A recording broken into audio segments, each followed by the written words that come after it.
Lo siguiente que vamos a ver ahora es lo que les había mencionado que les debíamos para hoy, es enfermedad pulmonar obstructiva crónica.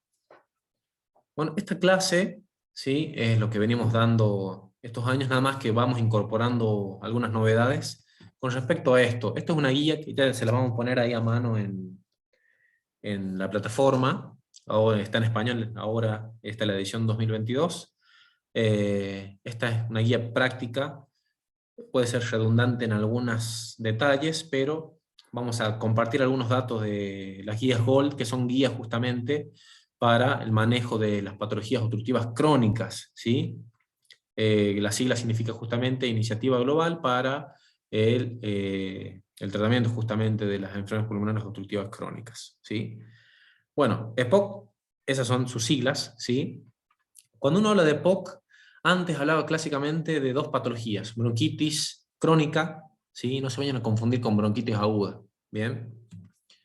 Bronquitis crónica y enfisema pulmonar, ¿sí? Hoy en día se ha visto que las patologías ya no se presentan tan así, no es que el paciente sí o sí tiene bronquitis crónica y tiene enfisema pulmonar en el 100% de los casos, sino que a veces son síndromes heterogéneos, y se caracteriza porque tienen síntomas respiratorios secundarios justamente a la obstrucción del flujo aéreo. Eso es lo que puede tener en común con lo que viene a ser el asma, ¿bien?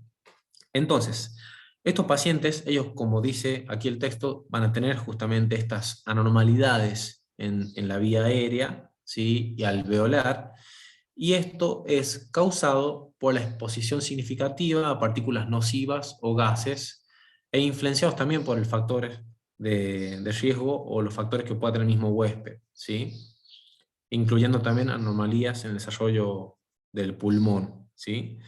¿Esto por qué lo pongo? Porque antes la definición de POC era conjunto de enfermedades pulmonares obstructivas crónicas, que se caracteriza porque hay una obstrucción al flujo aéreo y que se producía secundariamente a el tabaco.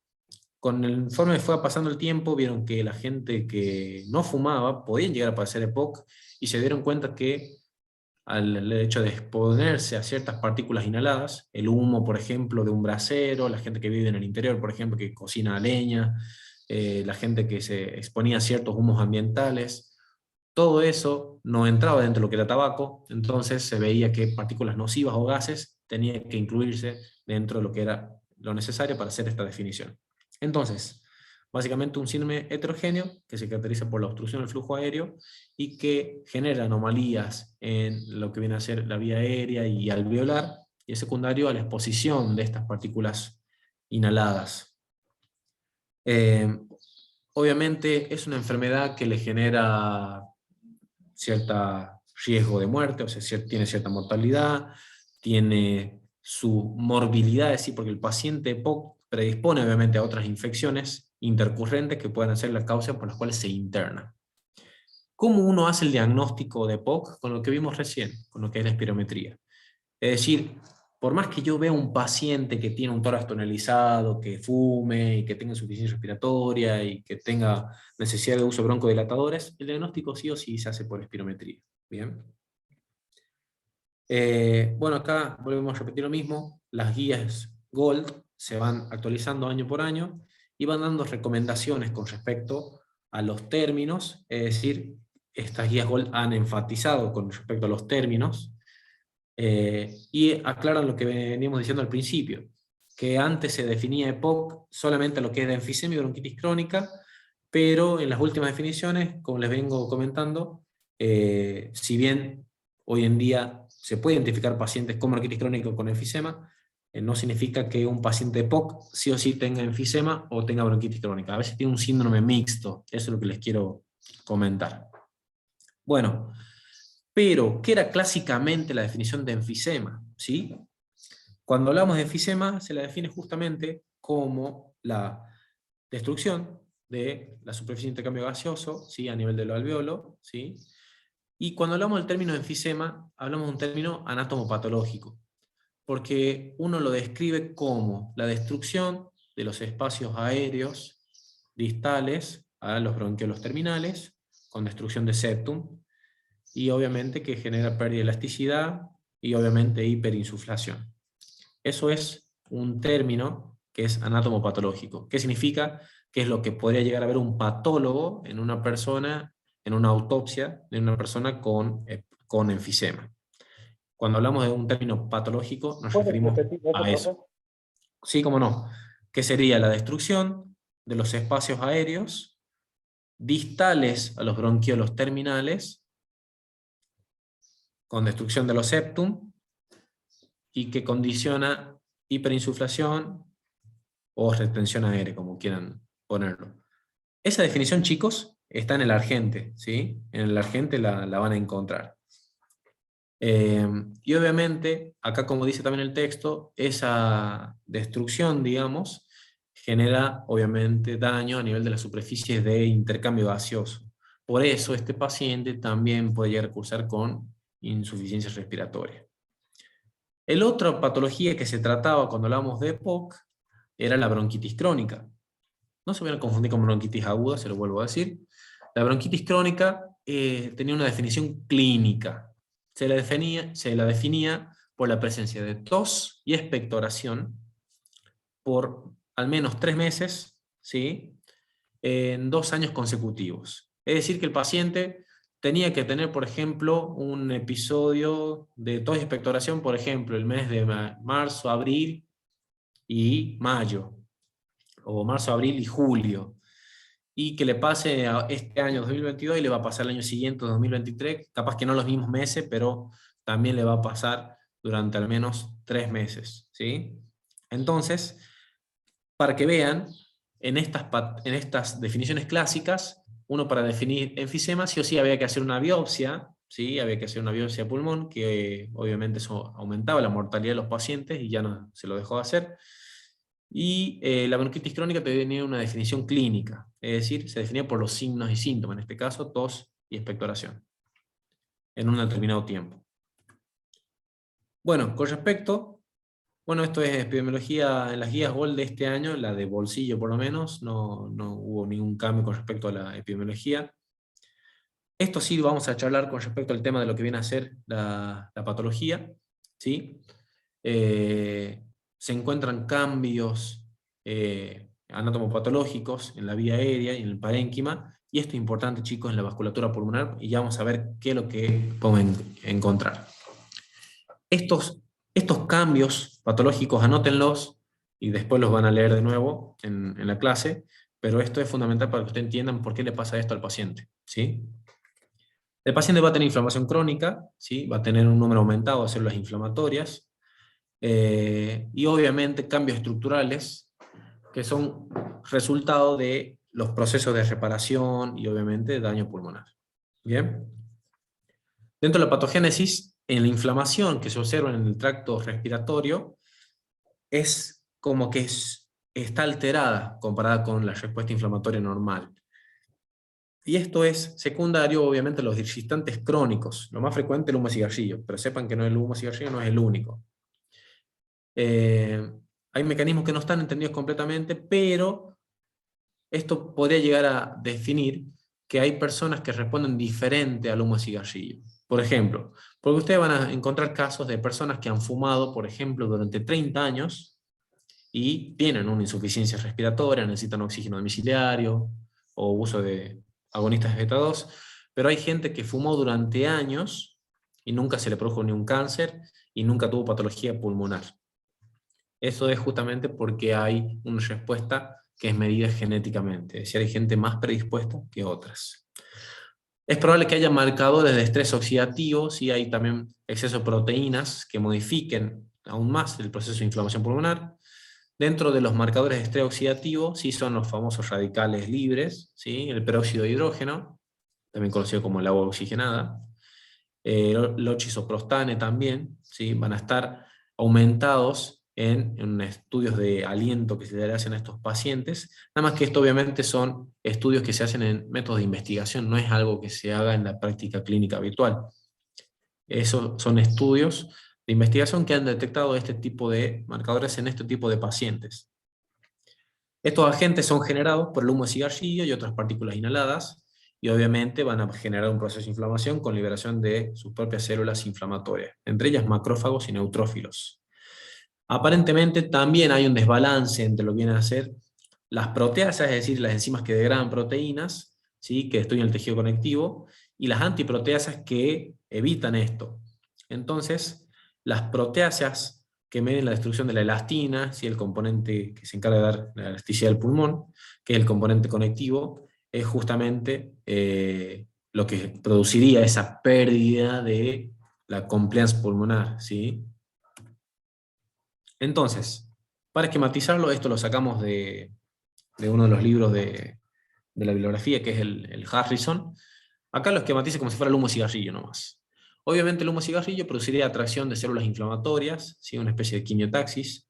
Entonces, se estimulan, por ejemplo, neutrófilos, se estimulan macrófagos, liberan metaloproteasas, ¿sí?, o algunas proteinasas también. Va a haber también inhibidores de proteinasas, y obviamente lo que va a producir esto es degradación de todo lo que viene a ser el tejido o la matriz extracelular, y va a producir la destrucción del pulmón. Entonces, acá el pulmón tiene dos vías: o hacer reparaciones constantes, o hay un momento que ya no se puede reparar más y el paciente ya queda con un tórax enfisematoso, ¿sí? Dentro de la fisiopatología, esto necesito que repasen, era este concepto el que hay que tomar en cuenta. ¿Qué es lo que le pasa al paciente, ¿sí?, debido a la destrucción del parénquima pulmonar?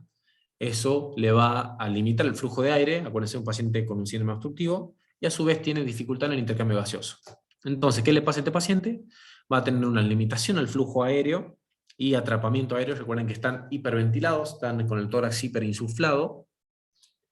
Entonces, estos pacientes van a cursar con, de acuerdo al grado de afectación, de inflamación y de fibrosis. Eso se va a correlacionar con la capacidad ventilatoria del paciente. Entonces, de acuerdo al grado de daño, el grado de destrucción, va a ser la reducción del BEP-1 que va a tener y la disminución del índice tifenol. Toda esta limitación aérea, ¿sí?, que va a producir el atrapamiento aéreo en forma constante, acuérdense que el paciente va inhalando, ¿sí?, y con el tiempo va hiperinsuflando su pulmón, y eso condiciona un atrapamiento aéreo, que es lo que va a generar la hiperinsuflación. Es como que el paciente inhala, inhala, inhala, y hay cierto, digamos, pérdida de tejido elástico que hace que evite justamente que todo el aire inhalado se pueda exhalar, y obviamente eso va condicionando que el tono del paciente se hiperinsufle, ¿sí? Hay zonas, obviamente, que no va a haber intercambio gaseoso. Entonces, va a tener un intercambio gaseoso normal.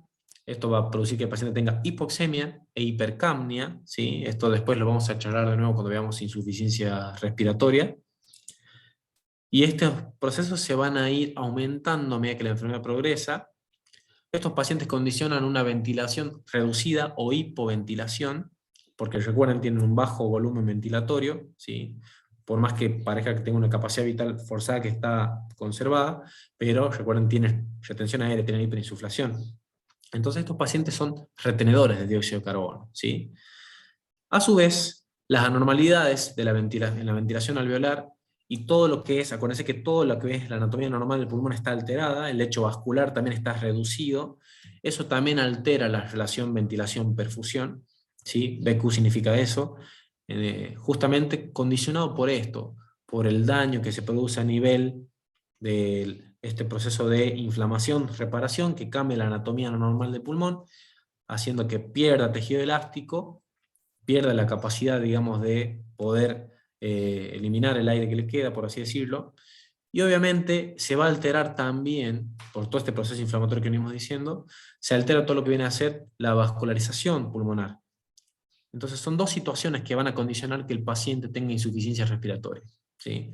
La hipoventilación, ¿sí?, que la hipoventilación le va a generar hipercapnia, y obviamente la alteración de los lechos vasculares pulmonares. Esto también va a generar otra cosita que lo vemos enseguidita. Entonces acuérdense de esto: limitación del flujo aéreo y atrapamiento aéreo, todo el daño pulmonar genera disminución del BEP-1 y del índice difenol, y obviamente a nivel de lo que viene a ser la parte respiratoria pulmonar, hay alteración del intercambio gaseoso. Esto es Profe, súper ¿por qué hay frecuente. inflamación? ¿Cómo? ¿Por qué hay inflamación? por todo lo que habíamos dicho o sea, el irritante de las sustancias nocivas inhaladas, el humo de tabaco, las partículas inhaladas, eso es lo que genera irritación en la vía aérea, eso es lo que genera la quimiotaxis de esas células que producen, ya sea neutrófilos o macrófagos, que liberan estas proteínas, y estas proteínas son las que van destruyendo la elastina, que es el componente elástico. Entonces la irritación, la inflamación es por eso, ¿sí? Es secundario a las partículas inhaladas, ¿sí? No es que se produce de la nada esto. Esto, chicos, las personas con bronquitis crónica decimos que es tos y expectoración, ¿sí? Más de 2, 3 meses, 2 años consecutivos. Las personas que tienen bronquitis crónica tienen esa hipersecreción de mucus, ¿sí? Eso le va a dar obviamente tos crónica. Acuérdense, otra alteración que va a tener el paciente de POC es hipertensión pulmonar. Se desarrolla tardíamente, pero se produciría por un lado porque la hipoxemia condiciona que haya una vasoconstricción de las arteriolas, y obviamente eso es lo que le va a condicionar o le va a producir la hipertensión pulmonar. Estos pequeños datos, ¿sí? Para que ustedes se acuerden. Dentro de la fisiopatología de esta enfermedad, el paciente va a cursar con exacerbaciones, es decir, va a tener algunos meses en los cuales sus síntomas se van a exacerbar y que son producidos porque tiene infecciones, ¿sí? El paciente POC, como tiene su anatomía alterada, puede ser colonizado a veces por algunos gérmenes o bacterias específicas, y obviamente puede llegar a producir situaciones en las cuales se tengan que internar por estas infecciones, que eso van a exacerbar su cuadro. Por eso, muchas veces nosotros, si ustedes leen una historia clínica después, cuando andemos por el internado, muchas veces el paciente ya viene con un diagnóstico de POC, y a veces en el diagnóstico ustedes van a ver que dice POC reagudizado por neumonía, por ejemplo. Es decir, un paciente que ya tiene una insuficiencia respiratoria, pero tiene un cuadro que lo exacerba. Eso es la vida, digamos, del paciente con EPOC. Algunas características sistémicas vamos a encontrar en los pacientes EPOC, ¿sí? Algunos de ellos tienen algunas enfermedades concomitantes, además obviamente del tabaquismo, ¿sí? El envejecimiento y la inactividad también van a tener mayor impacto en el estado de salud y la sobrevida del paciente, ¿sí? Bueno, ahora sí vamos a charlar con respecto a las manifestaciones clínicas, y ya después vamos a ir agregando algunas actualizaciones de las guías GOLD de este año. Los síntomas más frecuentes, tos, expectoración, acuérdense, la bronquitis crónica, y disnea, sobre todo con la actividad. Bien. La aparición de disnea con el ejercicio puede ir evolucionando de manera gradual. A veces, ustedes lo ven al paciente, puede tener un examen físico normal. Hay tabaquistas que son persistentes, pueden presentar incluso a veces como hallazgo manchas de nicotina así a nivel de las uñas, le van a ver las uñas de un color cobrizo, sobre todo los que fuman tabaco puro. Y pacientes avanzados, ¿sí? Como los que vimos ayer en el internado, puede tener un tórax en tonel resultado de la hiperinsuflación. ¿Bien?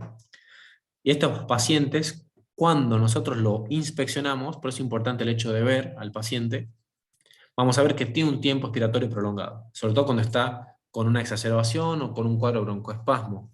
Vamos a ver que está así, le cuesta exhalar el aire, justamente tiene una prolongación del tiempo expiratorio. Algunos casos, recuerden, podemos llegar a ver cianosis a nivel central, o en algunos casos, justamente por la poliglobulia. Algunos de estos pacientes pueden llegar a tener también cianosis de los lechos unguiales, y pueden tener también uñas en vidrios del reloj. ¿Se acuerdan de las maniobras percutorias? ¿Sí? La excursión de las bases, como está hiperinsuflado, ese tórax ya está insuflado, entonces no va a excursionar mucho, entonces va a tener una disminución de la excursión de las bases.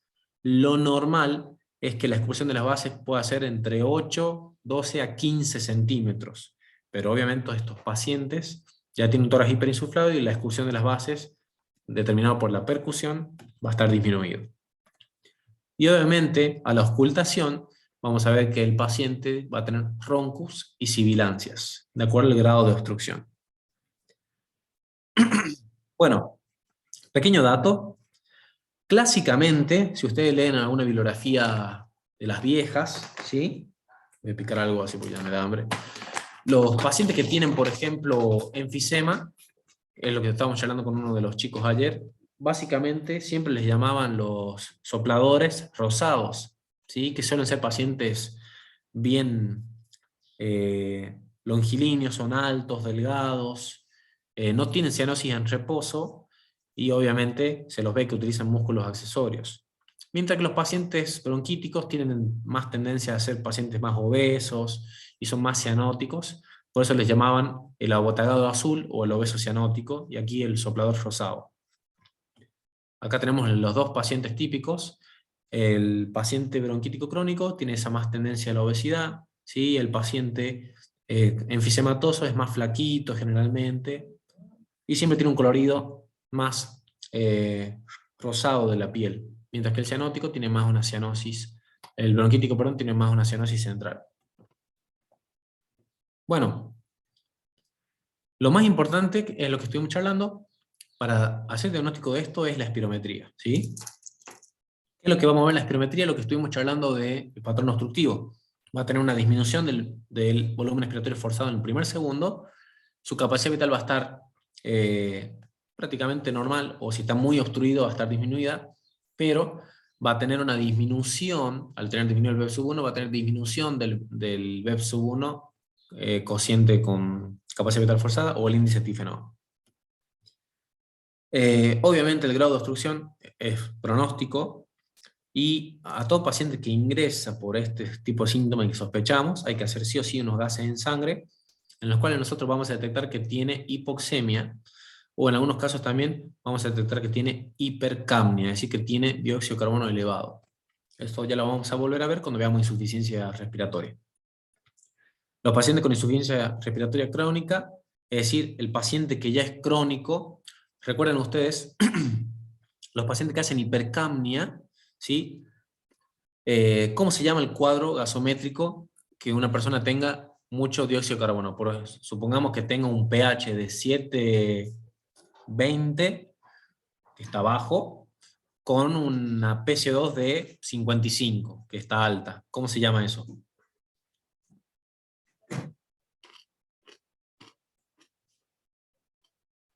Acidosis respiratoria. Muy bien. Una persona que hace una acidosis respiratoria, su cuerpo va a tratar de compensar ese cuadro. ¿Y qué es lo que va a hacer? El riñón va a tratar de compensar para tratar de normalizar ese pH, entonces va a producir más bicarbonato. Entonces, si ustedes hacen unos gases, van a ver que ese paciente va a tener un aumento del bicarbonato. Y después vamos a revisar algunos gasometría arteriales durante la cursada y ahí vamos a repasar un poquito eso. Esto es pequeño dato. Recuerden que los pacientes de EPOC tienen insuficiencia respiratoria crónica y obviamente eso les va a generar que haya un estímulo para el riñón, para producir también eritropoyetina. La eritropoyetina va a estimular la médula ósea que produzca más glóbulos rojos, porque ese cuerpo piensa que están en un entorno de hipoxemia, y le pasa lo que le pasaría a las personas que viven en zonas altas. Entonces, esto le va a producir que el paciente esté poliglobúlico o que aumente el número de glóbulos rojos.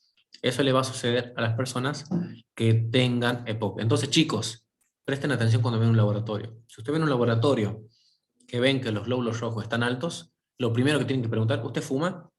Entonces, esa persona si fuma, lo más seguro que si fuma, que es EPOC, entonces también tiene cierta insuficiencia respiratoria o tiene hipercapnia, y por eso van a ver que tiene los glóbulos rojos aumentados, ¿sí? Y obviamente si hacen unos gases en sangre van a ver también que tiene el bicarbonato aumentado, capaz con una PCO2 normal que se ha compensado por el bicarbonato. Bueno, ahora justamente les cuento, hoy tuvimos que mandar a internar a una paciente de la sala común a terapia intensiva, justamente una paciente obesa, aparentemente bronquítica crónica, porque tenía 82 de PCO2, una paciente que necesita ventilación invasiva, o BiPAP mejor dicho, y justamente para hacer ese lavaje de dióxido de carbono. Estaba lúcida, no es que se la va a ventilar, o sea, ventilación invasiva, se va a hacer una ventilación no invasiva, pero justamente es el caso, una paciente con aumento del bicarbonato porque es una insuficiencia respiratoria crónica. Bueno, esto también de las guías GOLD Lo más importante, por más que parezca muy confuso esto es relacionado a lo primero que me preguntaron con respecto a los valores normales, el tema de la espirometría, ¿sí? Una persona sana debería exhalar en el primer segundo el 80% de su capacidad vital forzada. Por ejemplo, una capacidad vital forzada en algunas personas puede ser 6 litros, en otra persona puede ser 5 litros, una mujer que sea pequeña, peticita, capaz que tiene 4,5 litros. Entonces, el 80% de esa capacidad vital forzada se tiene que exhalar en el primer segundo, ¿sí? Profe, ¿litros de qué? De aire. Eso es lo que elimina. Estamos hablando de POC, estamos hablando de lo que sería la espirometría, ¿sí? Acuérdense que los litros no es una medida de líquido, los litros es una medida de volumen, ¿sí? No es ni de masa ni de longitud, una medida de volumen. Usted cuando compran un auto, el auto le va a decir, tiene un baúl de capacidad para 500 litros, una capacidad de volumen de cosas que pueden llegar a guardar en ese baúl, ¿sí? Entonces, de la misma forma, el pulmón tiene una cierta capacidad de ciertos litros de aire, ¿sí? Entonces, los litros es una medida de volumen, ¿sí? Entonces, cuando hablamos de la capacidad vital forzada, supongamos que una capacidad vital forzada de una persona sana, un hombre, puede ser de 6 litros, ¿sí? 6.000 mililitros de aire que puede exhalar. Lo normal es que una persona tiene que exhalar más del 80% en el primer segundo, ¿sí? Acá estas guías GOLD, ¿sí?, clasifican el EPOC en leve, moderado, severo o muy severo, de acuerdo a la respuesta que tenga, ¿sí?, con los broncodilatadores. Por ejemplo, todos los pacientes de EPOC van a tener un BEPSU-1 disminuido, ¿sí? Eso ya está bien sabido. Pero hay que ver qué respuesta tiene el paciente cuando se le administra el broncodilatador. ¿Bien? Los pacientes que tienen una respuesta y que pueden eliminar después del broncodilatador y tienen un BEPSU-1 que es más del 80% del previsto, es decir, son personas que tienen un EPOC de clase leve, ¿sí? O clase 1 o severidad leve sería. Hay personas que pueden tener un BEPSU-1 que va entre el 50-80% de lo previsto, ¿sí? Sería clase 2. Clase 3 sería cuando está entre el 30-50%, y un EPOC poco correspondedor o muy severo va a eliminar menos del 30%. Estos son pacientes que ya tienen un cuadro muy severo, muy grave, ¿sí? Dentro de los exámenes complementarios, ¿qué otro estudio se le hace al paciente? Obviamente, a veces es mucho más fácil, más rápido adquirir una radiografía de tórax que una espirometría, porque la radiografía de tórax se lo puede hacer en cualquier guardia o en cualquier internación. En la internación no se suele hacer la espirometría, salvo que el paciente estuvo mucho tiempo internado y ya pasó su etapa aguda. Entonces, el examen complementario más fácil y más rápido para hacer es la radiografía de tórax, ¿sí? ¿Qué puede llegar a mostrar una radiografía de tórax? Puede mostrar bullas, ¿sí?, borramiento de la trama vascular y del parénquima, y la hiperclaridad. Ya les voy a mostrar qué es hiperclaridad. Los mayores volúmenes pulmonares van a determinar que el paciente tenga un tórax que esté hiperinsuflado, entonces vamos a ver que hay un aplanamiento del diafragma, ¿sí? Y en algunos casos, ¿sí?, algunos estudios, a las personas, por ejemplo, que no tienen una causa determinada de EPOC, es decir, ¿por qué tiene una EPOC si nunca fumó, nunca convivió con nadie que fumó, nunca se expuso a humos, nunca tuvo un trabajo que se pudo exponer a partículas inhaladas? Se sugiere a esos pacientes, sobre todo los que tienen asma también, se sugiere hacer un dosaje de este tipo de sustancias que es la alfa-1 antitripsina, que le puede llegar a producir este tipo de daño a nivel bronquial. Ejemplo, la plaquita, ¿sí? Ven que la placa está mucho más oscura, se nota, ¿no? Bien negra. A esto es lo que nosotros le llamamos hiperclaridad pulmonar, ¿sí? Aunque uno dice, no, pero ¿cómo? Si lo claro debería ser blanco. Bueno, acá en radiografía es diferente. La hiperclaridad se la define cuando hay retención aérea y le condiciona justamente un pulmón bien negro, ¿sí? Ojo, hay que prestar atención porque otra situación que te puede llegar a dar hiperclaridad pulmonar, o que te puede dar también un pulmón hiperclaro, es el neumotórax, ¿sí? Si vemos un pulmón bien negro, también se va a ver mucho más claro. Lo blanco es denso, ¿sí? Entonces, todo lo que es blanco es denso, y todo lo que es negro es claro, ¿sí? Parece al revés, parece paradójico, pero en lo que es radiografía es así, o radiología. Vean, pequeño dato para que ustedes detecten, y que esto tiene que detectar también el kinesiólogo, ¿sí? Cómo tiene un aplanamiento el diafragma. ¿Se acuerdan cuando vimos ayer con el segundo grupo, vimos la plaquita de tórax? Ven cómo no está tan armado lo que viene a ser la curvatura del diafragma, no se marca lo que viene a ser el seno, costo diafragmático, pero se nota que el diafragma está bajado, justamente porque se nota que es un tórax grande. Ven cómo los espacios, ¿sí? Los espacios intercostales están aumentados, y ven cómo las costillas también están horizontalizadas. Entonces, signos radiológicos de enfisema, pregunta examen: hiperclaridad pulmonar, aplanamiento de diafragma, horizontalización de costillas, ¿sí? Y me está faltando uno. Sí, hiperclaridad, aplanamiento, horizontalización de costilla, ajá, y el aumento del espacio intercostales. Esos serían los hallazgos clásicos del enfisema pulmonar. Se puede llegar a detectar este tipo de imagen también, una imagen, vean cómo hay una hiperclaridad en el hemitórax izquierdo, pero vemos una hiperclaridad apical con unas líneas hiperdensas que la limitan. Esto lo más seguro que es una bula o bulla, se llama también, ¿sí? ¿Qué es una bulla? Es una cavidad neumática, ¿sí? Que algunas de ellas pueden ser congénitas, hay gente que nace con esto, o pueden ser adquiridas. ¿Cuál es el problema de las bulas o las bullas? Que se pueden llegar a romper y pueden llegar a generar un neumotórax. Otro hallazgo que se puede llegar a ver en un paciente con EPOC son estos. Esta es una radioopacidad difusa, una condensación en forma triangular, que podría ser lo más frecuente una neumonía, ¿sí? Puede ser frecuente que se encuentren este tipo de hallazgos en este tipo de pacientes. Tratamiento básico, importante: dejar de fumar, ¿sí? Oxigenoterapia en los que son hipoxémicos crónicos, y en algunos casos cirugía de reducción de volumen pulmonar en ciertos pacientes seleccionados. No es que en todos los pacientes se lo llegue a operar, son algunos pacientes nomás que no tengan un riesgo cardiovascular alto y que puedan ser candidatos a una cirugía. La mayoría de los tratamientos están orientados para mejorar los síntomas y reducir la cantidad de veces que se exacerba y que se puede llegar a internar. Bueno, las mismas medidas con respecto al tema del tabaquismo.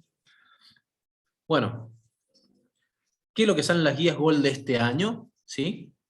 Algunas recomendaciones como para hacer, por ejemplo, diagnóstico diferencial. Esto ya le vamos a poner ahí para que tengan a mano. Esto lo puse ahí como para que sepan que muchas veces un paciente POC se lo puede llegar a confundir con otro tipo de patologías, por ejemplo, un asmático, ¿sí? ¿Cuál va a ser la diferencia? El asmático generalmente no tiene antecedente de tabaquismo, ¿sí? El asmático generalmente empezó en la niñez o en la adolescencia. A veces esto es súper frecuente, que se confunda una EPOC con una insuficiencia cardíaca, y nosotros vamos a encontrar ciertos hallazgos en la persona con insuficiencia cardíaca que no vamos a ver en el EPOC. Por ejemplo, que vamos a ver una radiografía de tórax con un aumento del índice cardiotorácico o signos de edema pulmonar. Es decir, que veamos, por ejemplo, redistribución de flujo, por ejemplo, o las líneas de Kerley, la famosa línea de Kerley. Se lo puede llegar a confundir con bronquiectasias, ¿sí? A veces, que es uno de los temas que vamos a charlar ahora, pero hay algunos signos radiológicos que ya los vamos a ver enseguidita. Tuberculosis, obviamente el paciente si tiene una tuberculosis, la tuberculosis genera neumonía en algunos casos, entonces va a haber un infiltrado pulmonar, y obviamente si le hacemos una prueba de esputo, el paciente POC no va a desarrollar nada, o desarrolla un germen que puede ser común o colonizador de él, pero el germen de la tuberculosis se detecta con confirmación microbiológica mediante una muestra de esputo. Algunos casos con bronquiolitis obliterante, ¿sí? Estos son cuadros más que se dan en la niñez, la infancia, en no fumadores, y tienen antecedentes en algunos casos de artritis reumatoide o exposición también a ciertos humos. o panbronquiolitis difusa son cuadros más difíciles que para poder llegar a ese diagnóstico diferencial, pero esto es con lo que más frecuentemente uno se puede llegar a confundir, ¿sí?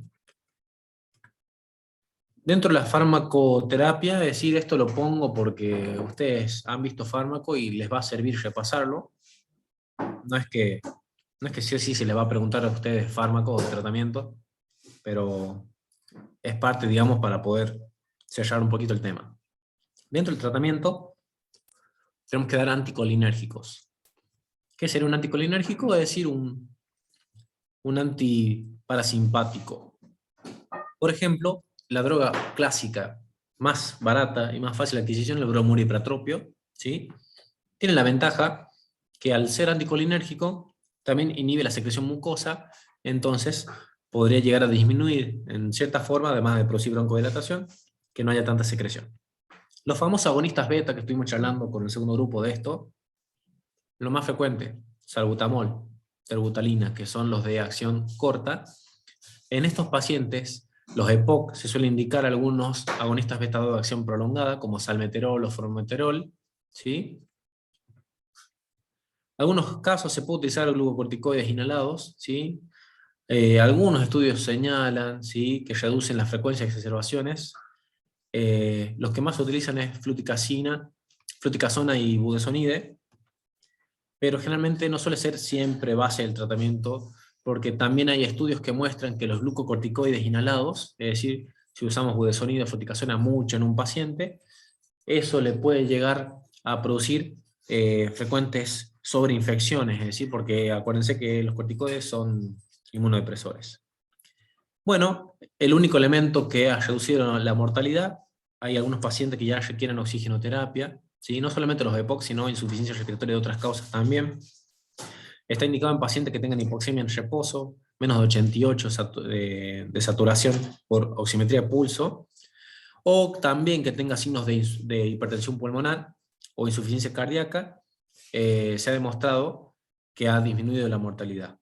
¿Sí? Algunos otros fármacos que se pueden utilizar, por ejemplo, sobre todo los bronquíticos crónicos, N-acetilcisteína para disminuir las secreciones. Esto es algo nuevo con respecto a parte del tratamiento. En algunos casos, a algunos pacientes se le indica esto, sobre todo los que son seguidos por un neumonólogo y que hay fármacos que ya no actúan tanto.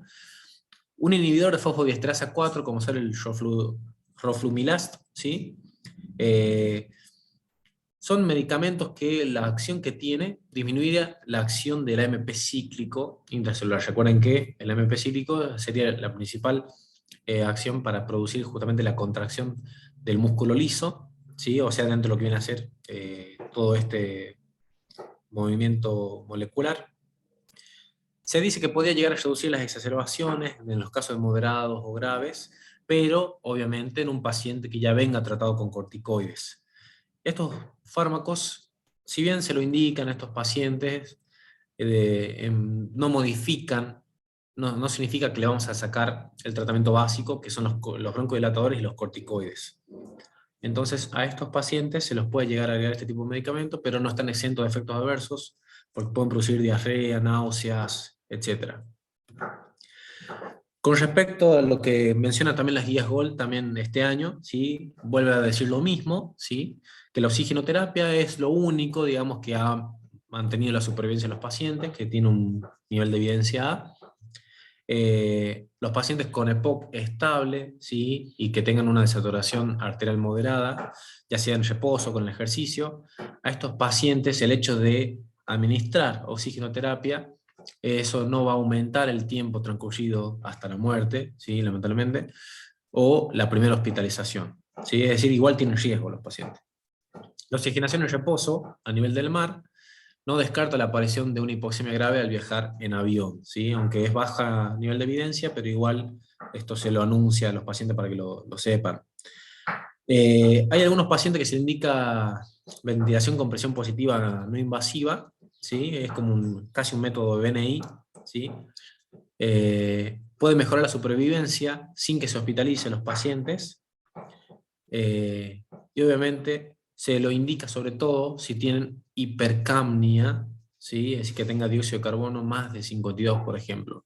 En estos casos se le indica, por ejemplo, estos métodos, que es el famoso BIPAP, por ejemplo. Esto agrego también, que no lo habíamos mencionado, es súper importante que el paciente se vacune, ¿sí? Dentro del esquema ahora de vacunación de un paciente POC, se agrega también la vacunación para el SARS-CoV-2, se tiene que vacunar del antigripal anualmente, se va a tener que vacunar contra el SARS-CoV-2, ¿sí? Se va a tener que vacunar contra con la antineumococo, está la P23, ¿sí? Que es polisacárida, y hay otra también que es la antineumococo conjugada, ¿sí?